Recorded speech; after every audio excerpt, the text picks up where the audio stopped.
తర్వాత ఇతర రాష్ట్రాల్లో కూడా పెట్టారు, దేశవ్యాప్త చట్టంగా కూడా తెచ్చారు. ఏది మహిళలకి సమాన హక్కు, ఆస్తి హక్కు, అట్లాగే రిజర్వేషన్స్ అనేక రాష్ట్రాల్లో మహిళా రిజర్వేషన్స్ అమలు చేయడం. ఇదంతా ఎన్టీ రామారావు గారిని చూసి మిగతా వాళ్ళు నేర్చుకున్నారు. ఇప్పుడు సాధ్యమా అనుకున్నారు, అందరూ చేసి చూపెట్టాడు ఆయన.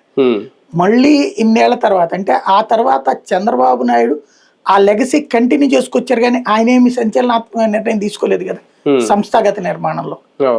ఇప్పుడు ఈయన లోకేష్ వచ్చేటప్పటికి సంస్థాగత నిర్మాణంలో ఒక సంచలనాత్మకమైనటువంటి అంశం యువతరాన్ని తీసుకోవడం. రెండవది, మహిళలకి చట్టసభలలో ఇంతవరకు స్థానిక సంస్థలు ఎవడైనా చేయగలిగాడు, కానీ చట్టసభల్లో 33% రిజర్వేషన్లు మోడీ తీసుకొస్తున్నాడు భారతదేశ చరిత్రలో. దాన్ని అడ్డుకుంటే అది ఈ 5 ఏళ్లలో పూర్తయిపోవాలి, 29 లోపు.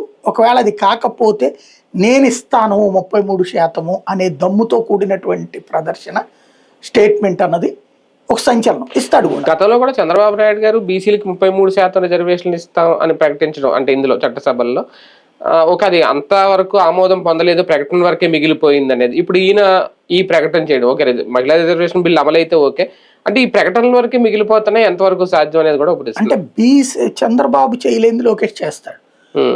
బీసీల రిజర్వేషన్లు పెంచడం వీళ్ళ వల్ల కాదు, కాన్స్టిట్యూషనల్ గా డ్రామాని. ఇదివరకు కనుక మాదిగలకి వర్గీకరణ